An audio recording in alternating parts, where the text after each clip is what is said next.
মায়ার কাছে সে আদৃত। তোমার বাড়ি ফিরে আসাতে আমার থেকে বেশি খুশি কেউ হয়নি। গৃহপ্রবেশের আজকের পর্ব ধারাবাহিকের শুরুতে আমাদের আদালতে দেখানো হয়, সেখানে মিস গু জজকে জানায় মিস্টার সেন এই কেস লড়বে না, এই কেসটা লড়বে সে, লড়বে শুভলক্ষ্মী, তাকে হায়ার করেছে। একথা শোনার পর তো মিস্টার সেন প্রচণ্ড রেগে যায় এবং শুভর বাড়ির লোকজনদেরকে গিয়ে বলতে থাকে, আপনারা কেন একথা আমাকে আগে বলেননি। এরপর জজ মিস গুহাকে অনুমতি দেয় কেসটা শুরু করার জন্য। অন্যদিকে আমরা শুভকে দেখতে পাই, সে আবারও বাবলুদের বাড়িতে গিয়েছে।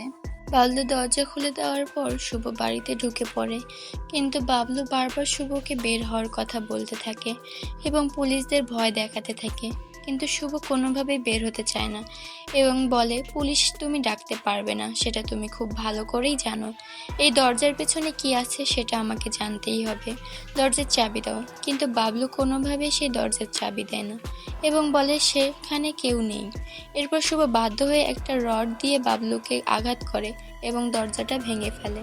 পরবর্তী সিনে আমাদের আবারও কোর্ট দেখানো হয়, সেখানে মিথ্যা সাক্ষী দেওয়ার জন্য একজন লোককে আনা হয়েছে। তাকে বিপক্ষ দলের উকিল প্রশ্ন করতে থাকে। লোকটি জানায় সে নিজের চোখে আদিকে দেখেছে স্বপনকে খুন করতে। এরপর মিস গুহ প্রশ্ন করার জন্য আসে, কিন্তু প্রথমে তিনি একটু ঘাবড়ে যায়। এটা দেখে তো আদালতে থাকা সকলে হাসতে থাকে। রায়বাড়ির সকলে বলে, শুভ কাকে হায়ার করেছে, এ তো কথাই বলতে পারছে না। অন্যদিকে মিস্টার সেন আকাশকে বলে, এত চিন্তা করবেন না, এ মেয়ে কিছু করতে পারবে না, এ তো কথাই বলতে পারে না। পরক্ষণে মিস গো সবাইকে অবাক করে দিয়ে ঠিকঠাকভাবে প্রশ্ন করতে থাকে। সে লোকটিকে প্রশ্ন করতে করতে এমন চাপে ফেলে, সেই লোকটি বাধ্য হয় স্বীকার করে যে সে দেখেনি খুন করতে, এবং এটাও প্রমাণ হয়ে যায় এই লোকটা মিথ্যা সাক্ষী ছিল।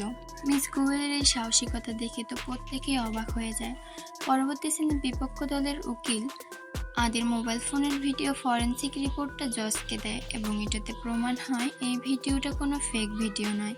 জজ রিপোর্টটাকে দেখে রায় দিতেই যাবে, ঠিক সেই সময় সেখানে শুভ চলে আসে স্বপনকে নিয়ে। এরপর মিস গু জজকে জানায় ইনি হচ্ছে স্বপন, সে মারা যায়নি। এরপর মিস গু বাবুলকে প্রশ্ন করার জন্য কাঠগড়ে ডাকে। এরপর বাবুল এসে সব কথা বলে দেয়। সে স্বপ্নার কথা মতো সে স্বপনকে তার বাড়িতে লুকিয়ে রেখেছিল এবং সেই হসপিটালে আগুন লাগিয়ে ওই মরদেহ পুড়িয়েছিল। এরপর স্বপ্নাকে সব কথা স্বীকার করার জন্য ডাকা হয়, কিন্তু আদালতে স্বপ্না ছিল না। এটা দেখে তো শুভ চিন্তায় পড়ে যায়। অন্যদিকে আমরা দেখতে পাই স্বপ্নাকে মোহনা কিডন্যাপ করেছে। পরের সিনে জজ আদিকে মুক্ত করে দেয়, এমনকি এই খবরটা সাংবাদিকরা পাবলিশ করে। অন্যদিকে মোহনা এই খবরটা দেখে বলতে থাকে, শান্তি হলো আমার, আয়ান বের হয়েছে, কিন্তু সে আমার কাছে আসতে পারল না, সে ওই শুভলক্ষ্মীর কাছে চলে গেল, সব এই মেয়েটার বোকামির জন্য। শেষ সিনে মোহনা স্বপ্নার উপরে অত্যাচার করতে থাকে এবং বলে, তুই আমার সাথে এতটা বেইমানি কি করে করতে পারলি। স্বপ্না বলে, আমি আগেই জেনে গিয়েছিলাম তুমি আমার দাদাকে মেরে ফেলবে, এখন আমার আর কোনো চিন্তা নেই, আমার দাদা নিরাপদ আশ্রয়ে আছে, এখন তুমি যা ইচ্ছে করে নাও। মোহনা বলে, আমি কাউকে ছাড়বো না। স্বপ্না বলে, তোমার যা ইচ্ছে করো, কিন্তু আমাকে ছেড়ে দাও। মোহনা বলে, তোকে ছাড়লে তো সবাই সত্যিটা জেনে যাবে, আমি ফেঁসে যাব, তোকে আমি ছাড়বো না। এরপর হঠাৎ আলমারি থেকে একটা কঙ্কাল ঝুলে যায়। এটা দেখে স্বপ্না অনেক ভয় পায় এবং চিৎকার করে, ওটা কে?